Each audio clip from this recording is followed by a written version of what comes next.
नमस्कार। आपका अखबार के YouTube चैनल पर आपका स्वागत है। मैं हूं प्रदीप सिंह। मल्लिकार्जुन खड़गे कांग्रेस के नए राष्ट्रीय अध्यक्ष बन गए। वो चुनाव जीत गए। उनको जीतना ही था। उनकी जीत पर कहीं से किसी को शक नहीं था। लेकिन एक अजीब सा ट्रेंड दिखाई दे रहा है। मैं बात करूंगा कि खड़गे को अध्यक्ष बनाया क्यों गया, लेकिन उससे पहले एक खबर जो है कल चली एक न्यूज़ चैनल पर, जो कांग्रेस समर्थक न्यूज़ चैनल रहा है दशकों से, उस पर कि ये प्रॉक्सी हैं 10 जनपद का या गांधी परिवार के प्रॉक्सी हैं मल्लिकार्जुन खड़गे। उसके बाद जो चैनल पर हमला शुरू हुआ, उनकी वेबसाइट पे खबर आई थी, जो हमला शुरू हुआ वो अभूतपूर्व है। इस तरह का हमला किसी मीडिया हाउस पर इस तरह से पहले किया हो, सोशल मीडिया के जरिए कांग्रेस ने ऐसा दिखा नहीं। तो क्यों हो रहा है ऐसा? ये साबित करना है कि मल्लिकार्जुन खड़गे और गांधी परिवार का कोई सीधा नाता नहीं है। अब ये कौन मानेगा? ये उस तरह से है जो सूरज जो है वो पूरब से नहीं उगता है। ये कि कोई कहे आप कैसे मान लेंगे? मल्लिकार्जुन खड़गे सोनिया गांधी के उम्मीदवार हैं, इसमें कहीं से किसी को दूर दूर तक शक नहीं था। और जो नतीजे आए हैं वो भी यही बता रहे हैं। ये चुनाव एक दिखावा था। दिखावे का कारण ये था कि उनको ये दिखाना था कि गांधी परिवार अध्यक्ष पद पर काबिज नहीं रहना चाहता, वो उससे जो है मुक्त होना चाहता है। यानी पार्टी के डे टू डे अफेयर से गांधी परिवार अपने को अलग कर रहा है, जो कि गलत है। लेकिन ये एक परसेप्शन बनाना था कि परिवार का ही कब्जा 24 साल से पार्टी के अध्यक्ष पद पर था, तो उसको, उस परसेप्शन को बदलने के लिए मल्लिकार्जुन खड़गे को मैदान में उतारा गया। तो वो लक्ष्य पूरा होगा नहीं होगा ये लोगों के परसेप्शन पर डिपेंड करता है, तो इसलिए इसके बारे में कुछ कहा नहीं जा सकता। दूसरी बात, मल्लिकार्जुन खड़गे अध्यक्ष भले नए हों, लेकिन उनकी वफादारी बहुत पुरानी है और वफादारी की कस्में वो समय समय पर खाते रहे और चुनाव के दौरान भी खाते रहे हैं कि गांधी परिवार को अलग नहीं किया जा सकता, गांधी परिवार से सलाह लिए बिना कोई काम नहीं किया जा सकता, कोई फैसला नहीं लिया जा सकता। तो इसलिए कांग्रेस के कुछ लोग अगर शुतुरमुर्ग की तरह रेत में गर्दन घुसाकर उनको लगता हो कि तूफान नहीं आ रहा है, तो वो मान लें कि ये जो है मल्लिकार्जुन खड़गे का सोनिया गांधी या गांधी परिवार से कोई नाता नहीं है। लेकिन पब्लिक जानती है, लोग जानते हैं कि मल्लिकार्जुन खड़गे वही करेंगे जो परिवार के लोग कहेंगे। अब सवाल यह है कि खड़गे को बनाने की ज़रूरत क्या थी? देखिए, इस बात में आप गांधी परिवार के जितने भी बड़े आलोचक हों, विरोधी हों, निंदक हों, कुछ भी हों, एक बात तो स्वीकार करनी पड़ेगी कि कांग्रेस में अगर वोट, कांग्रेस का जो भी वोट बचा हुआ है, अगर मिलता है तो इसी परिवार के नाम पर, किसी खड़गे, किसी शशि थरूर, किसी दिग्विजय सिंह के नाम पर कांग्रेस का वोट नहीं पड़ता। ये इनमें से कोई अपनी सीट भी नहीं जीत सकता। जिताने की बात तो दूर है। ये अलग बात है कि परिवार भी अब जिताने की हालत में नहीं रह गया है। लेकिन जो भी है, जितना भी है, परिवार के नाते ही है। तो अब सवाल ये है कि खड़गे को बनाने की ज़रूरत क्यों पड़ी? 24 साल नहीं पड़ी। और 24 साल बाद ये फैसला अगर लिया गया तो क्यों लिया गया? 2014, 2014, 2019 दो लोकसभा चुनाव लगातार गांधी परिवार के नेतृत्व में पार्टी हार चुकी है। 2024 हैट्रिक होती, उस हैट्रिक को, हार की हैट्रिक को रोकना था, उसका जिम्मा नहीं लेना था, उससे राहुल गांधी को बचाना था। राहुल गांधी को भविष्य का नेता स्थापित करना चाहती हैं सोनिया गांधी और कांग्रेस के उनके वफादार। उसके रास्ते में बहुत बड़ी बाधा थी 2024 के लोकसभा चुनाव के नतीजों के बाद की स्थिति। तो राहुल गांधी को उस अपयश से बचाना था कि कांग्रेस को हरवा दिया फिर से तीसरी बार। तो यानी ट्राइड, टेस्टेड और रिजेक्टेड जो है लीडरशिप कब तक चलेगी? ये सवाल 2024 के लोकसभा चुनाव के नतीजे आने के बाद तुरंत शुरू हो जाते। उस कोरस को, उस हंगामे को, उस सवाल से बचने की कोशिश है मल्लिकार्जुन खड़गे। अब आप जरा कल्पना कीजिए कि 2024 के चुनाव का नतीजा आएगा तो कांग्रेसी जो वफादार आज मल्लिकार्जुन खड़गे की जय के नारे लगा रहे हैं, जिंदाबाद के नारे लगा रहे हैं, वो क्या कर रहे होंगे मुझे बताने की ज़रूरत नहीं है। लेकिन खबरदार, आपको ये चेतावनी है, मेरे सहित मुझे भी ये एक चेतावनी की तरह है कि मल्लिकार्जुन खड़गे को गांधी परिवार से नहीं जोड़ना है। वरना हमला हो सकता है। बहुत नाराज़ हैं कांग्रेस के, खासतौर से यूथ कांग्रेस के कार्यकर्ता। एक और समय था जब वो नाराज़ हुए थे, मुझे याद आ रहा है 14 मार्च 1998, 14 मार्च 1998, जब सीताराम केसरी से छीनकर सोनिया गांधी ने अध्यक्ष पद लिया था। सीताराम केसरी उस समय 96 में कांग्रेस के अध्यक्ष चुने गए थे, 98 में भी थे। कांग्रेस वर्किंग कमेटी की मीटिंग बुलाई गई 14 मार्च 1998 को, और उस मीटिंग से पहले कांग्रेस वर्किंग कमेटी के सारे मेंबर्स की बैठक हुई कहाँ? प्रणब मुखर्जी के घर पर। और उस बैठक में तय हुआ कि 2 प्रस्ताव पास किए जाएंगे। उनका जो है ड्राफ्ट तैयार हुआ। एक, सीताराम केसरी को अल्टीमेटम दिया जाएगा पार्टी अध्यक्ष छोड़ने के लिए। याद रखिए, निर्वाचित अध्यक्ष थे सीताराम केसरी, उनको कांग्रेस डेलीगेट्स ने चुना था, जो निर्वाचक मंडल था, इलेक्टोरल कॉलेज था, उसने चुना था। इसके बावजूद वर्किंग कमेटी उनको अल्टीमेटम दे रही थी और उनको बताए बिना, इसकी सूचना दिए बिना। दूसरा प्रस्ताव क्या था? सोनिया गांधी को अध्यक्ष बनाने का प्रस्ताव पास करते हैं। कोई चुनाव नहीं, सीधे वर्किंग कमेटी के जरिए अध्यक्ष बनाने की कोशिश, कामयाब कोशिश। अब बैठक शुरू होनी थी 11 बजे दिन में। 11 बजे शुरू हुई, 11 बजे बैठक शुरू होने वाली थी। उसी समय सीताराम केसरी उस कमरे में पहुंचते हैं। उस कमरे में उनको पहुंचते ही अंदाज़ा हो जाता है कि पूरा नज़ारा बदला हुआ है। केवल तारिक अनवर को छोड़कर उनको कोई नमस्ते भी करने को तैयार नहीं था।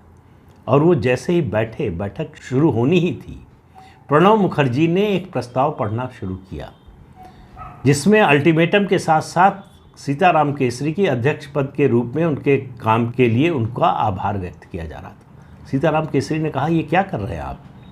ये इल्लीगल है, ये बैठक के एजेंडे पर नहीं है। लेकिन किसी ने सुना नहीं।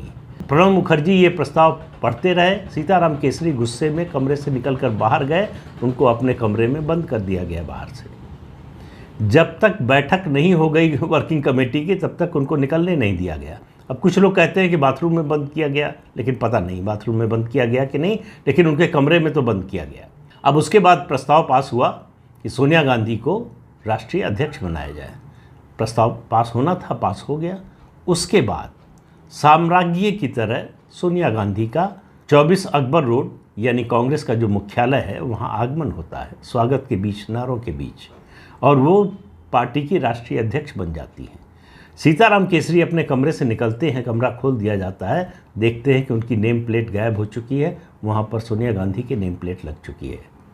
वो अपनी गाड़ी में बैठने की कोशिश करते हैं, यूथ कांग्रेस के लोग उनकी धोती खींचने की कोशिश करते हैं। उसके बाद सीताराम केसरी ज़्यादा समय तक जीवित नहीं रहे।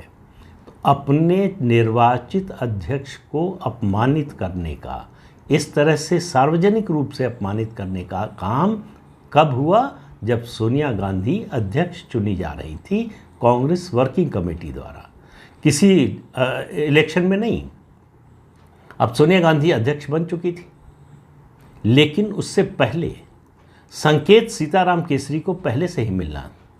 फरवरी 1998 में लोकसभा चुनाव हो रहे थे। लोकसभा चुनाव में पार्टी ने अपने राष्ट्रीय अध्यक्ष को चुनाव प्रचार नहीं करने दिया। आप कल्पना कर सकते हैं इस बात की कि कोई पार्टी अपने निर्वाचित, बार बार कह रहा हूँ, कांग्रेस में ये बहुत कम होता है इसलिए कह रहा हूँ, निर्वाचित अध्यक्ष को चुनाव प्रचार करने नहीं दिया। चुनाव प्रचार का, कैंपेन का पूरा जिम्मा एक तरह से लिया सोनिया गांधी ने, उनकी स्टार कैंपेनर बनी। अब आप देखिए, कांग्रेस में वफादारी का आलम देखिए। 1991 में जब राजीव गांधी की हत्या हुई 21 मई को, उस दिन राजीव गांधी का पार्थिव शरीर अभी उसका अंतिम संस्कार नहीं हुआ था। कांग्रेस के वर्किंग कमेटी के सदस्यों ने कुछ मिलकर एक प्रस्ताव किया कि सोनिया गांधी को राष्ट्रीय अध्यक्ष बना दिया जाए। क्योंकि निधन से पहले तक राजीव गांधी ही पार्टी के राष्ट्रीय अध्यक्ष थे, ऐसी कोई आफत नहीं आ रही थी। 2 दिन, 4 दिन, 10 दिन बाद भी वो काम 15 दिन बाद हो सकता था। कोई ऐसी संवैधानिक मजबूरी या संवैधानिक संकट की स्थिति नहीं थी। और इस प्रस्ताव को लेकर जो है कुछ लोग सोनिया गांधी से मिलने गए कि आप राष्ट्रीय अध्यक्ष पद स्वीकार कर लीजिए। वो कुछ नहीं बोली। 2 दिन बाद एक रिटन स्टेटमेंट जारी किया कि मेरे परिवार पर जो विपत्ति आई है उसके कारण मैं अभी ये पद स्वीकार करने की मनस्थिति में नहीं। अब देखिए किस ये वफादारी की पराकाष्ठा है, कोई और शब्द मैं इस्तेमाल नहीं करना चाहता। अब लौटकर फिर आइए सीताराम केसरी पर। सीताराम केसरी को चुनाव प्रचार नहीं करने दिया गया। नतीजे आए, कांग्रेस को सीटें मिली सिर्फ 142 सीटें मिली और उसके बाद एक नया अभियान शुरू हुआ। उसके लिए कहा गया कि सीताराम केसरी का नेतृत्व इसके लिए जिम्मेदार है। सोनिया गांधी पर किसी ने सवाल नहीं उठाया कि भाई कैंपेन वो कर रही थी, सारा जिम्मा उन्होंने लिया। और यहाँ तक कि अमेठी की सीट भी हार गई कांग्रेस। हालांकि ये अलग बात है कि परिवार का कोई व्यक्ति नहीं लड़ रहा था, लेकिन अमेठी की सीट सोनिया गांधी के कैंपेन के बावजूद हार गई कांग्रेस पार्टी। तो 142 सीट, इसके लिए सीताराम केसरी जिम्मेदार। और अब थोड़ा सा इसको मतलब जो डॉक्यूमेंट्रीज़ की भाषा में कहते हैं या फिल्म की भाषा में कहते हैं, ऑडियो विजुअल की भाषा में कहते हैं, इस सीन को काटिए, दूसरे सीन पर आइए और याद कीजिए 2004 लोकसभा चुनाव का नतीजा आ चुका था। कांग्रेस पार्टी को कितनी सीटें मिली थी? 145। 145 सोनिया गांधी की भारी जीत, जो कि उनके नेतृत्व में हुआ, कांग्रेस अध्यक्ष थी। तो 145 सीट उनके 6 साल अध्यक्ष रहने के बाद कांग्रेस पार्टी को 145 लोकसभा सीटों पर जीत मिली। वो बड़ी भारी जीत थी, बहुत बड़ा मैंडेट था कांग्रेस के लिए और सोनिया गांधी के लिए। लेकिन सीताराम केसरी के अध्यक्ष रहते 142 सीटें आना कांग्रेस के लिए बड़ी शर्मनाक स्थिति थी। तो देखिए ऐसे नैरेटिव बनाए जाते हैं। देखिए संख्या का अंतर देखिए कुछ नहीं है, लेकिन उसको किस तरह से पेश किया जाता है ये फ़र्क है। ये है गांधी नेहरू परिवार के इतिहास लेखन करने वालों का, ये है नेहरू गांधी परिवार के लिए नैरेटिव बनाने वालों का। वो जो लेफ्ट लिबरल इकोसिस्टम है, जो वफादार कांग्रेसी हैं, वो इस तरह से जो है माहौल बनाते हैं, इस तरह का नैरेटिव बनाते हैं कि वो उसी नतीजे पर एक व्यक्ति को हार का ठीकरा उसके सिर पर फोड़ा जाता है और उसी नतीजे पर एक व्यक्ति के सर पर सेहरा बांधा जाता है। तो कांग्रेस पार्टी में ये जो परिवर्तन हुआ है उसका मकसद ये नहीं है कि पब्लिक परसेप्शन में ये जो बात जा रही थी कि गांधी परिवार चिपका हुआ है अध्यक्ष पद से, उस परसेप्शन को दूर करना है, कोई उसकी ज़रूरत नहीं। ये सिर्फ और सिर्फ राहुल गांधी के नेतृत्व को किसी तरह से बचाना है। राहुल गांधी 2024 का नतीजा कांग्रेस पार्टी को मालूम है। तो जो सीताराम केसरी के साथ हुआ उससे बुरा मल्लिकार्जुन खड़गे के साथ 2024 मई में होने वाला है। ये आज ही आपको बता रहा हूँ। उस हार के लिए जिम्मेदार सिर्फ और सिर्फ मल्लिकार्जुन खड़गे को ठहराया जाएगा और कहा जाएगा कि देखिए आप गैर गांधी को कांग्रेस का अध्यक्ष बनाना चाहते थे, हमने बना दिया। उसका नतीजा आप लोग देख लीजिए क्या हुआ। उसकी वजह से कांग्रेस की कितनी बड़ी हार हुई है, कितनी बुरी हार हुई है। तो फिर रास्ता खुलेगा गांधी परिवार के अध्यक्ष बनने का। तो ये स्टॉप गैप अरेंजमेंट है, ये अपनी सत्ता को मजबूत करने के लिए, जिसको स्ट्रेटजी की भाषा में कहते हैं स्ट्रेटेजिक रिट्रीट, कि आप अगला मोर्चा जीतने के लिए थोड़ा सा पीछे आते हैं 2 कदम। तो ये 2 कदम पीछे आया है परिवार। मल्लिकार्जुन खड़गे को जरा सा वफादारी में शक दिखा अशोक गहलोत की, दूध की मक्खी की तरह जो है पूरे कैंपेन से निकाल के फेंक दिया। कहाँ अध्यक्ष बनने वाले थे और उम्मीद कर रहे थे दोनों पद पर रहेंगे कुछ समय, वो सब छोड़िए, अब उनका क्या होगा पता नहीं। लेकिन अभी फ़िलहाल बात जो है वो मल्लिकार्जुन खड़गे की। तो खड़गे साहब के साथ सुविधा क्या है? एक तो वफादार हैं, दूसरा उनका कोई राजनीतिक भविष्य नहीं है, 80 साल से ऊपर के हो चुके हैं, वो एक तरह से रिटायरमेंट मोड में ही ऑलरेडी हैं। तो उनको अगर 2024 के बाद रिटायर किया जाएगा तो किसी को इस पर आश्चर्य नहीं होगा, किसी की उंगली नहीं उठेगी, कोई ज़बान नहीं खोलेगा कि उनको क्यों हटाया जा रहा है, क्यों। तो जैसे ही नतीजा आएगा खड़गे के इस्तीफे की मांग शुरू हो जाएगी और ये नारा लगने लगेगा राहुल लाओ कांग्रेस बचाओ।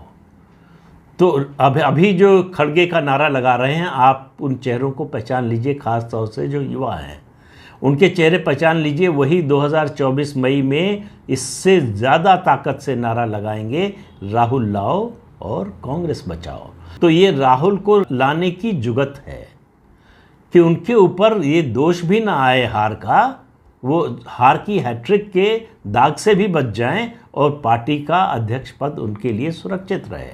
तो राहुल गांधी के लिए पद सुरक्षित रखने का ये रास्ता खोजा गांधी परिवार ने, और मैं मानता हूं कि उसमें वो कामयाब रहे। वो ये परसेप्शन बनाने में कामयाब रहे हैं। अब देखिएगा, अब आने वाले दिनों में कैसे चर्चा होगी, लेख लिखे जाएंगे, डिस्कशन होंगे कि राहुल गांधी ने 2019 में लोकसभा चुनाव के बाद कहा था मैं अध्यक्ष नहीं रहूँगा, मेरे परिवार का कोई नहीं रहेगा। देखिए उन्होंने करके दिखा दिया। तो राहुल गांधी जो कहते हैं वो करके दिखा देते हैं। अब 2024 की हार के लिए कोई राहुल गांधी पर उंगली नहीं उठाएगा, सोनिया गांधी पर भी नहीं उठाएगा और प्रियंका वाड्रा पर तो नहीं ही उठाएगा। तो इसलिए गांधी परिवार 2024 की हार से अभी से मुक्त हो गया है, उसके दोष से।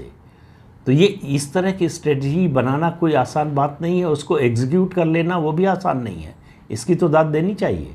तो गांधी परिवार ने जो रणनीति बनाई थी उसमें वो कामयाब हुए, और मल्लिकार्जुन खड़गे को इंतज़ार करना है मई 2024 का, और राहुल गांधी के समर्थकों, उनके वफादारों को भी इंतज़ार करना है मई 2024 का।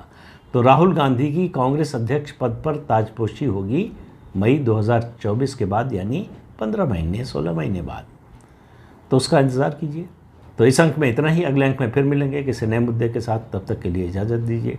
आपसे अनुरोध है कि चैनल देखिए, शेयर कीजिए, लाइक कीजिए और सब्सक्राइब ज़रूर कीजिए। नमस्कार।